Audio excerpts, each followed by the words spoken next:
Isaías capítulo 6. Nós vamos ler, irmãos, do verso 1 até o verso 8. Acharam? Amém? Isaías 6. No ano da morte do rei Uzias, eu vi o Senhor assentado sobre um alto e sublime trono, e as abas das suas vestes enchiam o templo. Serafins estavam por cima dele, cada um tinha 6 asas, com 2 cobriam o rosto, com 2 cobria os pés, e com 2 voava. E clamavam uns para os outros, dizendo: Santo, Santo, Santo, és o Senhor dos exércitos, toda a terra está cheia da sua glória. Os umbrais das portas se moveram com a voz do que clamava, e o templo se encheu de fumaça. Então eu disse: ai de mim, estou perdido, porque sou homem de lábios impuros e habito no meio de um povo de lábios impuros, e os meus olhos viram o Rei, o Senhor dos exércitos. Então um dos serafins voou para mim, trazendo na mão uma brasa viva que havia tirado do altar com uma pinça.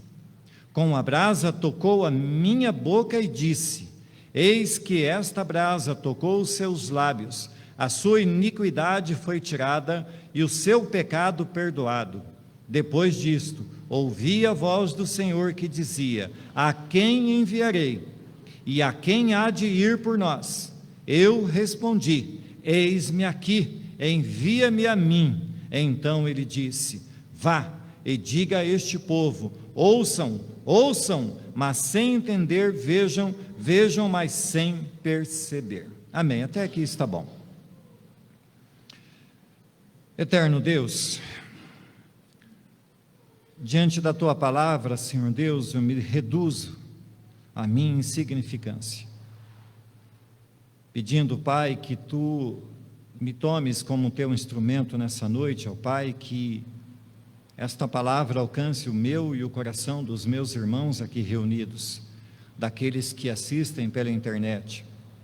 Que seja, Pai bendito, o Teu nome exaltado e glorificado, é o que eu te peço no nome santo de Jesus. Amém. Glória a Deus. Queridos irmãos, os amados que nos visitam mais uma vez, sejam todos muito bem-vindos, voltem mais vezes, esta casa é do Senhor.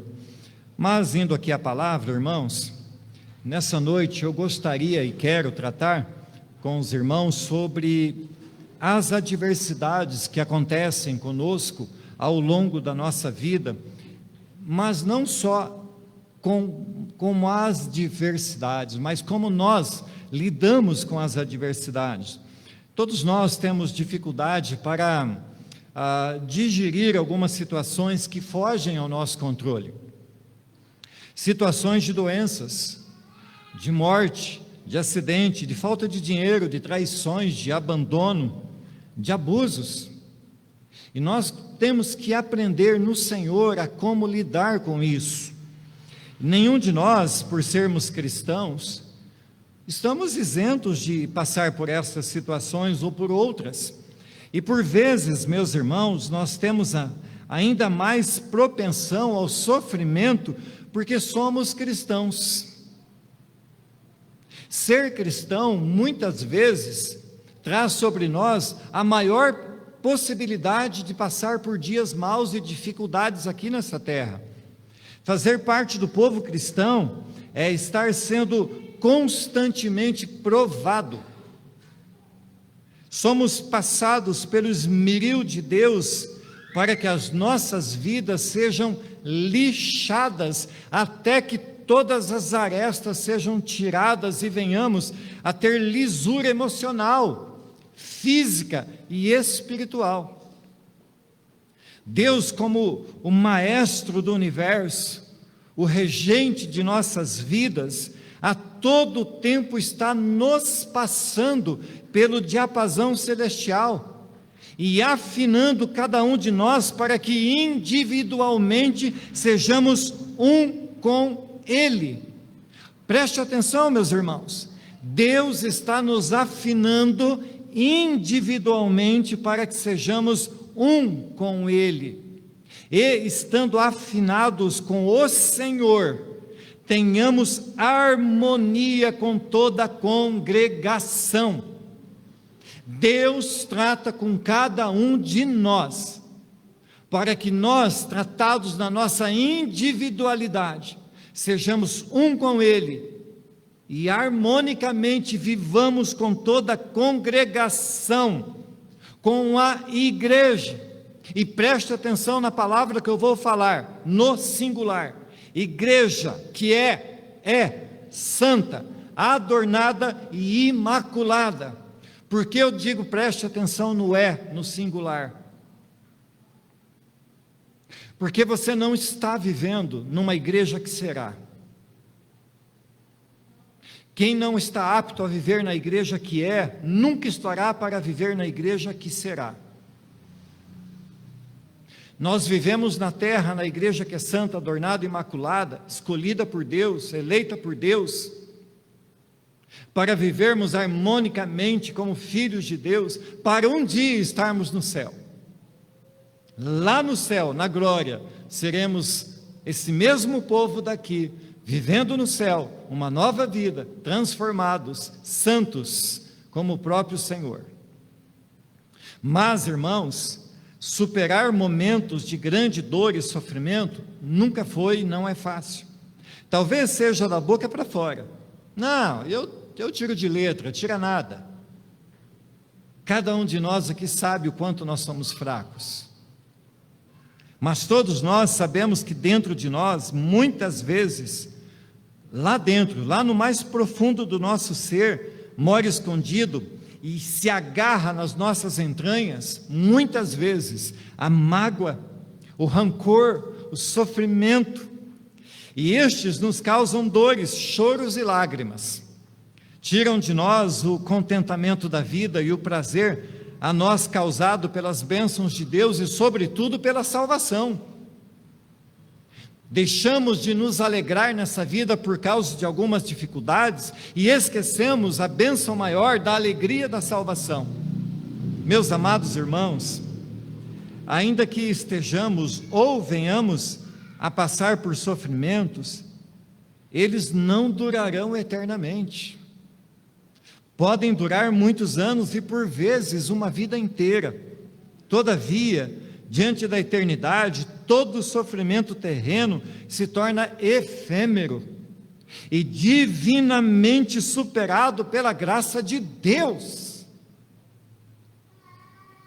Já diz a palavra do Senhor que as tribulações desse tempo são leves e passageiras. Então, meus amados, após uma conversa que tive um outro dia com o irmão, debaixo de um pé de árvore, e esse irmão estava passando por um momento bem difícil, bem ruim, e olhando para mim mesmo e para outros, percebi que ninguém está totalmente bem. Assim, todos, sem exceção, dependem da graça de Deus, para que possamos vencer os tais momentos maus. Isso, irmãos, me levou a reler um livro que há muito tempo eu havia lido, fininho, um livro pequenininho, mas muito precioso, de uma palavra muito, muito abençoada, escrita pelo Dr. Elias Dantas. E o tema do livro é Tô Frito. Tô frito. Tem na capa um ovo frito. Então dou aqui os créditos a ele pela inspiração do tema de Isaías 6, mas a palavra é a palavra de Deus. Então, irmãos, aqui para falarmos um pouco mais desse texto do capítulo 6, especialmente o versículo 1, será dividida esta palavra em 4 perguntas. Diante das crises que nos assolam, quem escolhemos ver? Diante das crises que nos assolam, o que você vê? Diante das crises que nos assolam, como você se vê? E o que você vai fazer com o que você vê? São essas 4 perguntas que vão nortear a nossa mensagem nessa noite. Então, a primeira pergunta: diante das crises que nos assolam, quem escolhemos ver? Irmãos, a maioria de nós já passou por situações ruins, ou, como eu disse, podemos estar passando agora. A vida nunca é fácil, nunca foi, nunca será, e ainda que a praia tenha areias brancas e limpas, o mar pareça assim muito atrativo, nem sempre ele estará calmo.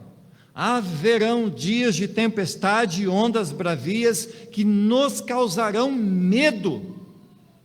Vejam só, alguns anos atrás, eu passei lá em Capitólio, lá no circuito das águas, lá onde caiu aquela pedra e matou um punhado de gente ontem. O lugar é lindo, é maravilhoso, mas de repente ele deixou de ser lindo e maravilhoso para ser um lugar de terror para aquelas pessoas naquele momento. A vida é bela, irmãos, a vida é maravilhosa, mas em meio à vida bela e maravilhosa haverão momentos onde as rochas caem, e é exatamente assim que a vida segue o seu curso. Ora são marolas agradáveis, ora são ondas bravias, mas a despeito de quais estejam acontecendo agora em nossa vida, elas irão passar. O texto que lemos hoje, esse versículo 1, ele é um pequeno versículo encravado no grande livro do profeta Isaías, e ele vai tratar e falar da morte do rei Uzias.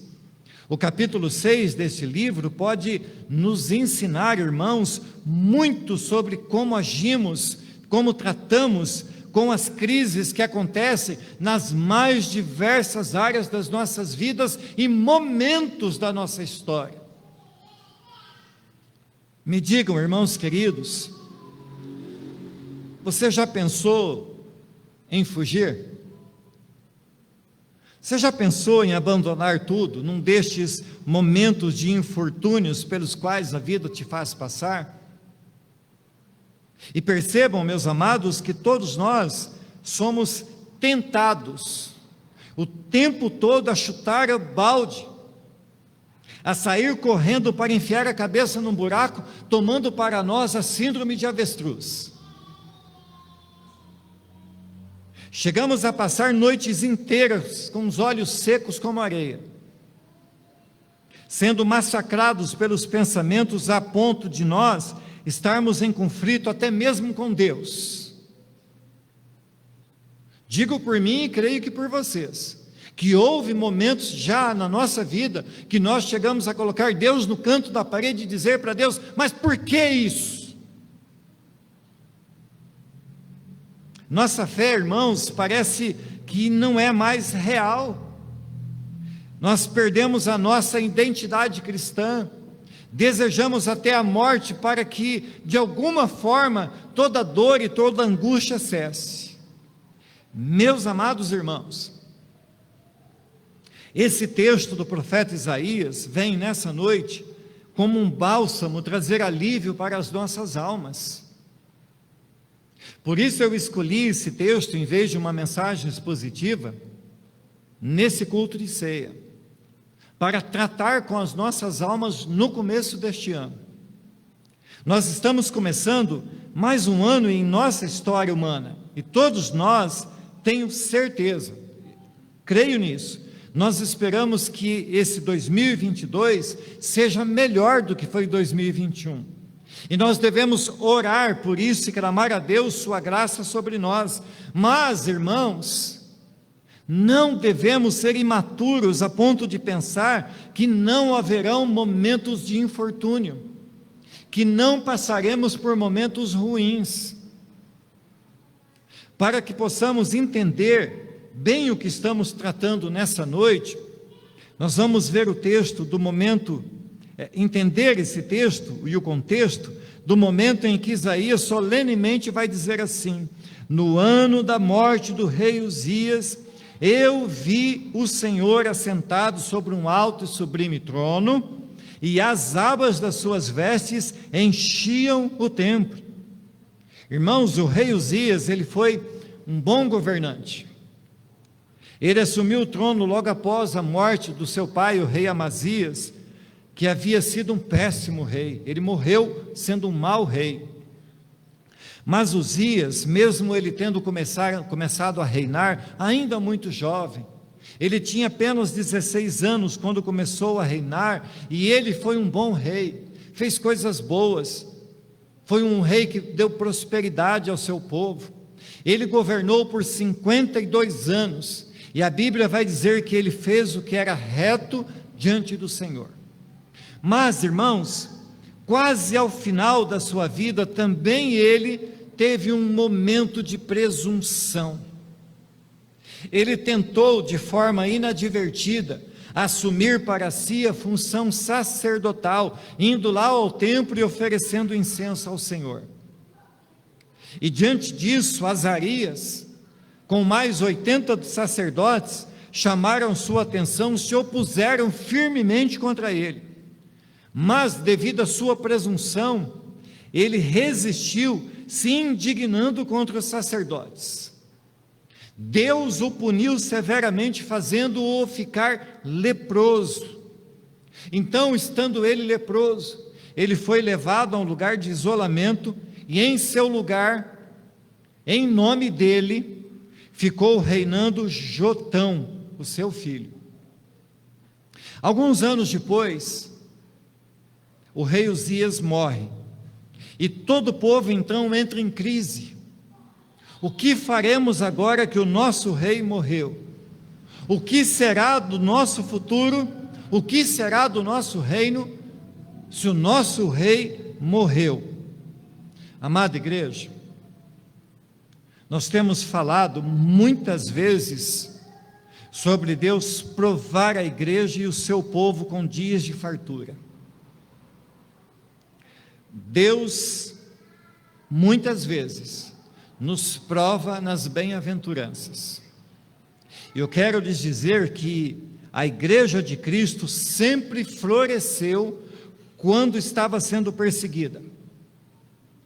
Os cristãos só se espalharam pelo mundo porque Deus lhes enviou as perseguições. Assim foram até os confins da terra, pregando e evangelizando. A igreja dos primeiros séculos foi perseguida brutalmente, e milhares de cristãos foram levados aos leões, foram crucificados, queimados e torturados das mais terríveis formas que a mente humana podia conceber. Todavia, irmãos, quanto mais se perseguia, mais a igreja crescia. Afinal, queridos, a igreja ela está debaixo da palavra de Deus, que diz que a porta do inferno, as portas do inferno, não prevalecerão jamais contra a igreja. Por exemplo, meus queridos, se nós olhamos para a China, nos últimos 100 anos, a China os irmãos da China têm sido duramente perseguidos. Desde a Revolução Cultural de Mao Tse-tung, que trouxe as maiores e mais cruéis perseguições aos cristãos, a igreja não para de crescer. Hoje a China contém a maior parte dos cristãos do mundo inteiro. Mas quando a igreja se encontra em berço esplêndido, quieta, tranquila, serena, ela se torna morna, estagnada. A igreja, e quando digo igreja, meus irmãos, estou dizendo eu e você, precisamos despertar. O mundo está em trevas e anseia pela luz dos filhos de Deus. Lembrem-se, meus irmãos, o trem a vapor só anda porque a lenha em sua caldeira está ardendo e gerando energia. A igreja, quando é posta debaixo de grandes tensões, se volta vigorosamente a Deus em orações, em jejum e em clamor, e ela anda, e ela prospera, Será que precisamos esperar que tudo piore para então, somente depois disso, entendermos o que e qual é o nosso papel como cristãos? Então, diante das crises que nos assolam, quem escolhemos ver? Isaías estava no olho do furacão. O seu rei, o seu amigo, acabara de morrer. E é nesse momento que os seus olhos contemplam a glória de Deus. Isaías viu o Senhor sentado no seu alto e sublime trono. Então me permitam perguntar, irmãos, estamos olhando para o cadáver, que é o símbolo da tristeza, da decepção, do abandono, da traição, da crise, da doença, dos traumas, das mágoas, das faltas de perdão, etc, etc, ou estamos olhando para o Senhor assentado no seu sublime trono? Amada igreja, diante dos desafios, a nossa tendência humana é ver só o negativo. E assim nós perdemos a perspectiva do trono e da solução que vem do alto. Se queremos enxergar acima das tempestades, precisamos subir mais alto. Na multidão de nossos pensamentos negativos, nós somos tomados pelas trevas. Quando estamos caídos ao chão, tudo que enxergamos são os pés daqueles que nos pisam.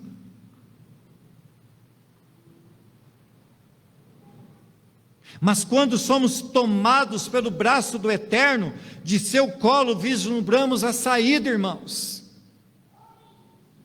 Só em Cristo podemos superar e vencer as crises que nos abatem.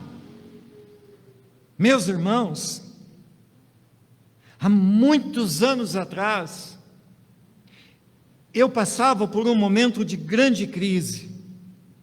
E foi nesse momento em que eu chorava copiosamente diante do Senhor, que Ele me levou ao texto de 2 Reis, capítulo 6. E lá está escrito assim: o servo do homem de Deus levantou-se bem cedo, e ao sair, eis que tropas, cavalos e carros de guerra haviam cercado a cidade. Então o moço disse a Eliseu: ai, meu senhor, que faremos? E ele respondeu: não tenha medo, porque são mais os que estão conosco do que os que estão com eles. E Eliseu orou e disse: Senhor, peço-te que abras os olhos dele para que veja. O Senhor abriu os olhos do moço, e ele viu que o monte estava cheio de cavalos e carros de fogo, ao redor de Eliseu. 2 Reis, capítulo 6, do verso 15 ao 17. Então, irmãos, preciso perguntar novamente: para quem estamos olhando? Para o cadáver ou para o rei assentado em seu alto e sublime trono?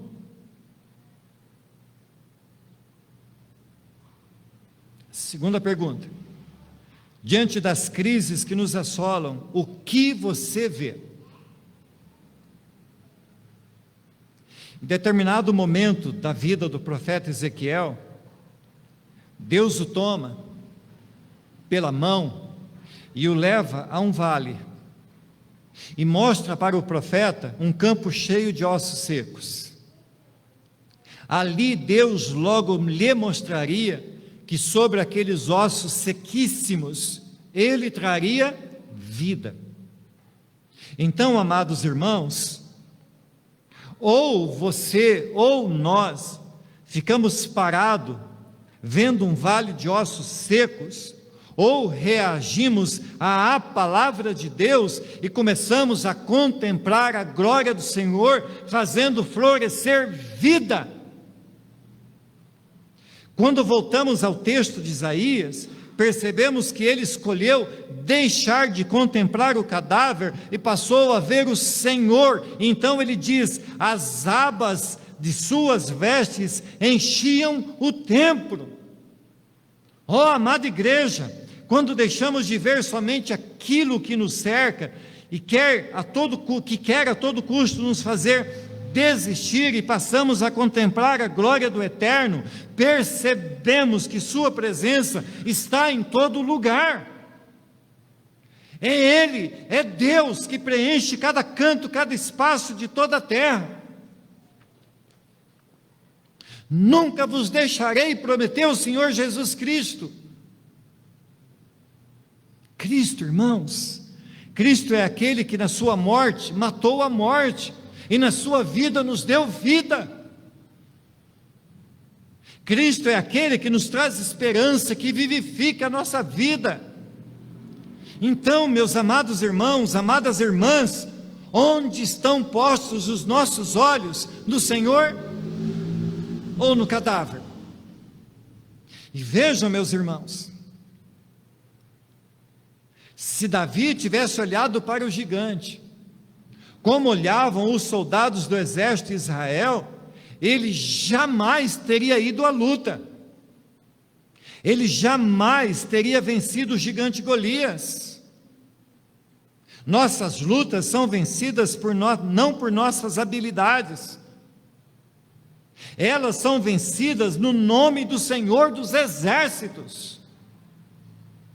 De novo, irmão, de novo, irmã, você está olhando para o cadáver? Você está olhando para a crise, para a dificuldade, para a doença, para a morte? Ou você está olhando para o Cristo que é Senhor? Meus irmãos, ainda que a vida em certos momentos nos proporcionem momentos de treva, são nesses momentos em que podemos enxergar o brilho mais poderoso e radiante das estrelas. São nesses momentos em que os nossos olhos podem contemplar a glória do Eterno. Então, ainda usando a história de Davi e Golias, podemos nos deparar com duas situações em nossa caminhada cristã. Ou cedemos e usamos a armadura de Saul, que pode muito bem representar as armas deste mundo, o nosso esforço pessoal, que certamente redunda em religião humana e sem Deus, ou entendemos que a nossa luta não é contra o sangue e a carne, mas contra os principados e as potestades, contra os dominadores deste mundo tenebroso, contra as forças espirituais do mal, nas regiões celestiais, Efésios 6:12, e, portanto, vamos à luta em nome do Senhor dos Exércitos. Amada igreja, diante dos gigantes que aparecem para nos afrontar, temos duas opções: ou ficamos abatidos e paralisados pelo medo, e o mundo verá que a nossa fé é vã e fraca, ou fazemos como Davi: toda a terra saberá que há Deus em Israel. Essas foram as palavras de Davi. Davi não fugiu e não deixou se abater, ele foi e lutou contra o gigante. Queridos, o mundo inteiro está de olho em nós, os que são de nosso time e os que torcem contra nós. Então, qual será a nossa atitude diante dos gigantes? Proclamaremos a glória de Deus ou nos abateremos pela incredulidade? Provérbios 24:10 vai dizer: se você se mostra fraco no dia da angústia, é porque sua força é pequena. Mas a nossa força é Cristo, e é nele, por ele e para ele que vencemos. Isso então vai nos levar à terceira pergunta: diante das crises que nos assolam, como você se vê?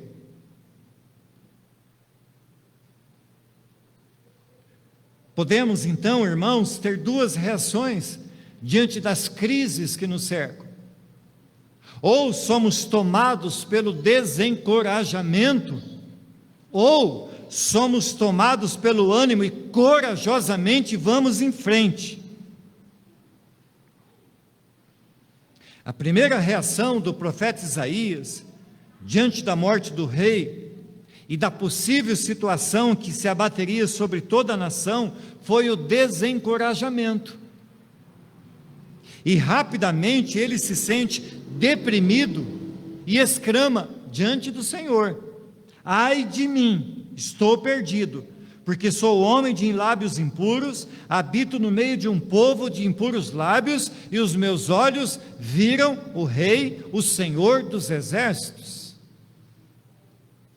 Irmãos, ao contemplar a glória de Deus, o profeta confessa o seu estado de abatimento e derrota. Meus irmãos, é nesse momento onde as esperanças que outrora estavam postas sobre o rei Uzias, humano, falível e agora um cadáver, se voltam para o verdadeiro Rei dos Reis. É nesse momento em que nos sentimos abatidos, que ao sermos visitados pela graça de Deus, somos levantados e fortalecidos. O Senhor é a nossa força. É nele que podemos esperar e superar todos os momentos pelos quais estamos ou venhamos a passar. Paulo, vivendo o grande momento de crise, proclamou: tudo posso naquele que me fortalece. Portanto, irmãos, como nos vemos em meio às crises pessoais, familiares, relacionais, profissionais, ministeriais e espirituais? Se tirarmos os nossos olhos do Senhor, tudo o que veremos é fraqueza, é desânimo. Em nós não podemos encontrar nenhum milésimo, nenhuma fagulhazinha, nenhum cisquinho de força para vencer. Como eu disse a respeito de Paulo, não é tudo posso, é tudo posso naquele que me fortalece. Cristo é a razão da nossa força e a nossa única fonte de esperança. Se tirarmos nossos olhos de Cristo, ainda que sejamos como Elias e façamos cair fogo do céu, logo nos abatiremos e pediremos até mesmo que a morte nos tome. Se tirarmos nossos olhos de Cristo, seremos tomados pelo medo do fracasso e iremos paralisar diante dos gigantes. Queridos, eu vi agora recentemente a história da primeira mulher negra a ser milionária nos Estados Unidos. Sarah, que ficou conhecida como Madame C.J. Walker, por volta de 1900, 40 anos após a abolição da escravatura nos Estados Unidos, ela insistiu, ela caiu e se levantou muitas e muitas vezes, até que o seu produto feito para cabelos afros se tornasse famoso e vendido em todos os Estados Unidos, fazendo dela a primeira mulher negra americana. Ela não se deixou vencer pelas batalhas perdidas, olhou para cima, aproveitou cada oportunidade que Deus lhe estava dando e venceu. Então, irmãos, deixa eu relembrar aqui as perguntas. Diante das crises que nos assolam, quem escolhemos ver? Diante das crises que nos assolam, o que você vê? Diante das crises que nos assolam, como você se vê? Você tem a opção de ficar gritando: ai de mim, tadinho de mim, ninguém me ajuda, sou um fracassado. Ou mesmo, como dizia um amigo da nossa época de conversão, eu sou uma miséria. E para encerrar esse ponto e irmos ao próximo, afinal de contas, irmãos, o que é que nós vemos? E olha, irmãos, não estou aqui querendo fazer dessa mensagem um motivacional ou uma massagem de ego. Estou tentando mostrar a nós que, embora sejamos fracos, a força que nos sustenta não parte de nós, não é de mim, é para mim, é de Deus, é do alto. A nossa força vem do Senhor. Portanto, o salmista muito bem vai expressar: o Senhor é a minha força e o meu escudo, nele o meu coração confia, nele foi socorrido, por isso o meu coração exulta e com o meu cântico o louvarei, diz o Salmo 28, verso 7. Meus irmãos, o desencorajamento pode afetar até a maneira como nós nos vemos. O profeta Elias, mesmo tendo feito grandes coisas, foi tomado pelo desânimo e teve medo.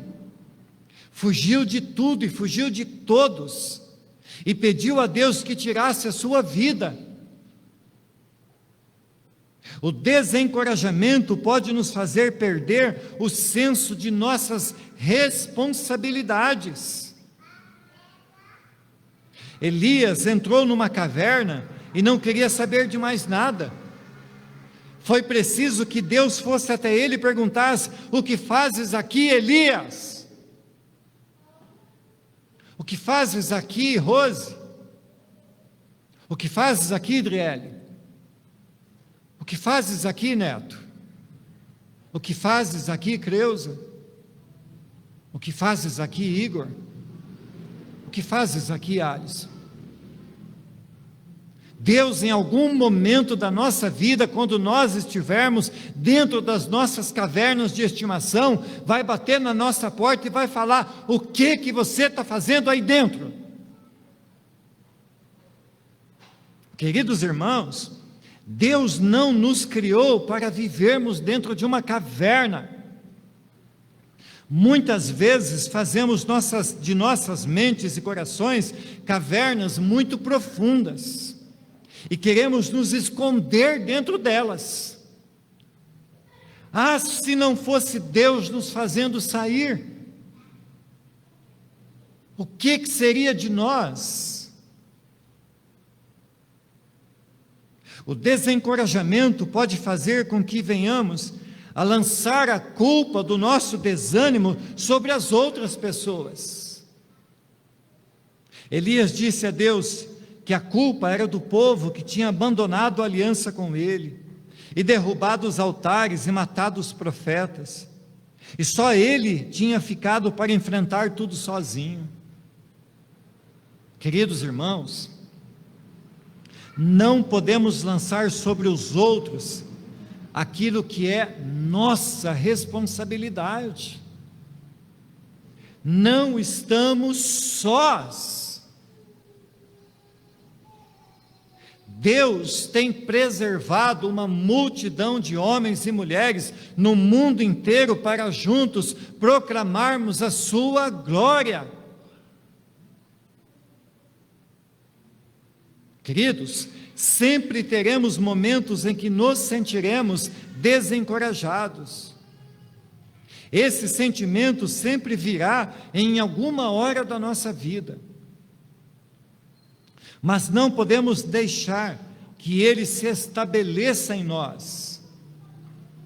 Tem um ditado popular que diz que não podemos impedir que um passarinho pouse sobre nossa cabeça, mas podemos impedir que o passarinho faça ninho na nossa cabeça. Amém, irmãos? Quarta pergunta: o que você vai fazer com o que você está vendo? Esta última pergunta, irmãos, em nossa meditação hoje, nos leva a pensar o que faremos com aquilo que estamos vendo. Queridos, nós podemos sair desta igreja nesta noite muito motivados, mais crentes, desejosos de fazer a obra de Deus, mesmo sabendo que ainda que hajam tantas lutas e provações em nossa vida, o Senhor é a nossa força. Ele é aquele que sustenta todas as coisas com a força do seu poder. É do seu trono de glória que Ele nos assiste, que cuida de nós. É do Senhor Jesus Cristo, à direita de Deus Pai Todo-Poderoso, que vem a oração que intercede por cada um de nós. Mas o que faremos com tal conhecimento da glória e da graça e da misericórdia de Deus? Sabemos, irmã Rosa, que Deus é a nossa força. Sabemos que Ele é o nosso sustento. Sabemos que Ele é o nosso Salvador. Mas o que faremos com esse conhecimento? O profeta Isaías, diante da visão gloriosa do eterno Deus, tirou os olhos do cadáver e fitou-os em Deus. Abateu-se até o chão, vendo o seu estado de pecado, e foi erguido pela graça regeneradora. Teve seus lábios purificados por uma brasa tirada do altar, e diante de tudo isso exclamou: eis-me aqui, envia-me a mim. Amada igreja, as lutas são eficientes agentes de Deus para o nosso crescimento, para o nosso amadurecimento espiritual. Deus é um habilidoso pedagogo e Ele sabe exatamente como agir com cada um dos seus filhos. Por isso Ele trata pessoal e individualmente com cada um.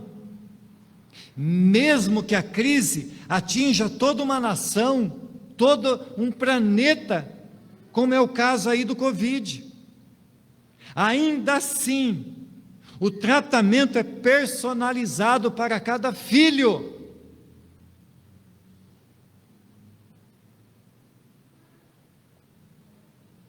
E aí vem uma pergunta: mas por que Deus faz assim?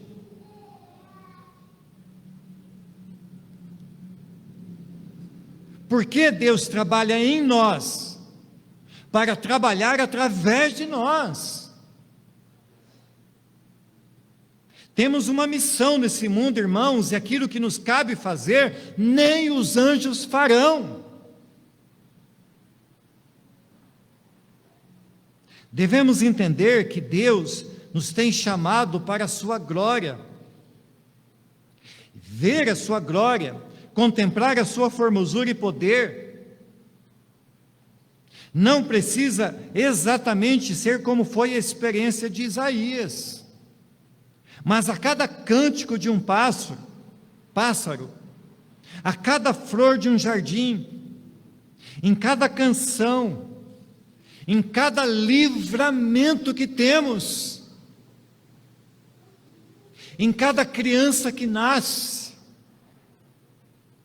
e até na morte. Agora à tarde, quando eu revisava meu esboço, eu me deparei com esta palavra: como Deus é glorificado na morte.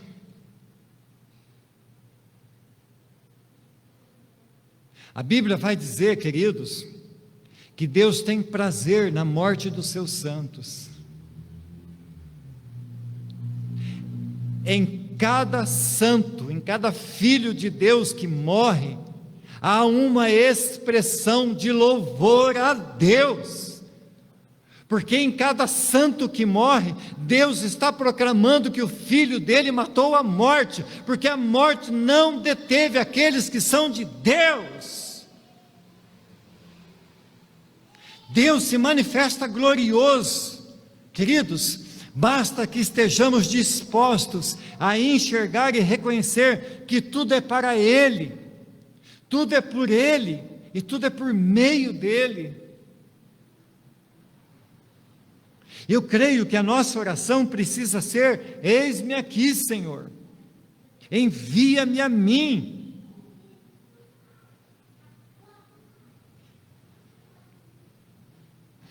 Indo à conclusão,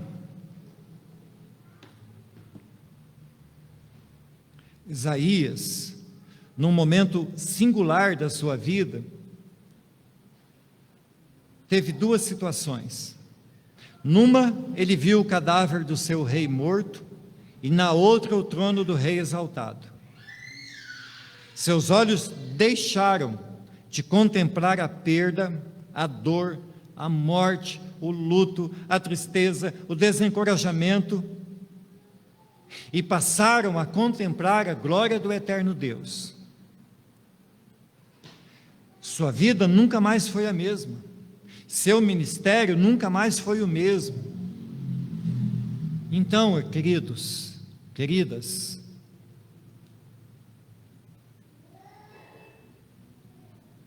o que temos feito com a glória do eterno Deus manifesta a nós pela obra redentora de Cristo?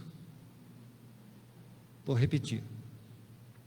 O que temos feito com a glória do eterno Deus manifesta a nós pela obra redentora de Cristo Jesus.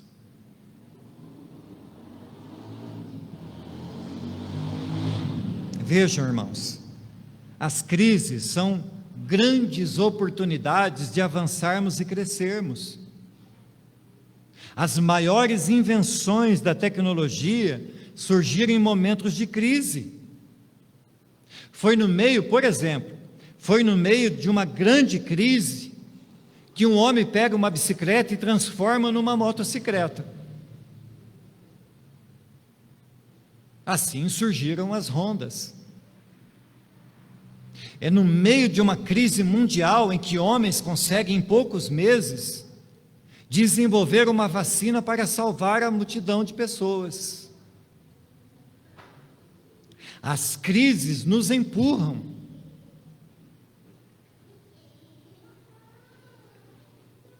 Então, irmãos, entre o mar e o exército de inimigos, Moisés, crendo que Deus era com eles, abriu o mar e passou a pés secos com uma multidão de pessoas. Vejam, irmãos, mais um exemplo. Os religiosos e as autoridades romanas olhavam para Cristo crucificado e viam na cruz um homem morto. Mas Deus proclamava ao mundo que Cristo estava matando a morte. Cristo é a razão, irmãos, é o motivo da nossa vida. Cristo é a esperança e é o motivo para manter os nossos olhos atentos aos céus e contemplar a glória que se manifesta em cada centímetro quadrado desta terra e deste universo. Então, meus amados irmãos, quando nós olhamos para Cristo, o que vemos?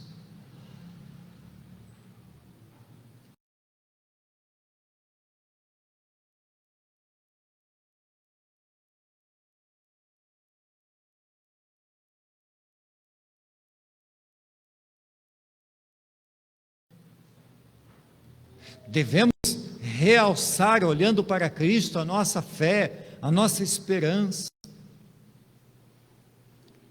Lançar fora todo desânimo, todo desencorajamento, e lembrarmos-nos que Ele é o Senhor que nos resgatou e nos deu vida, e vida eterna.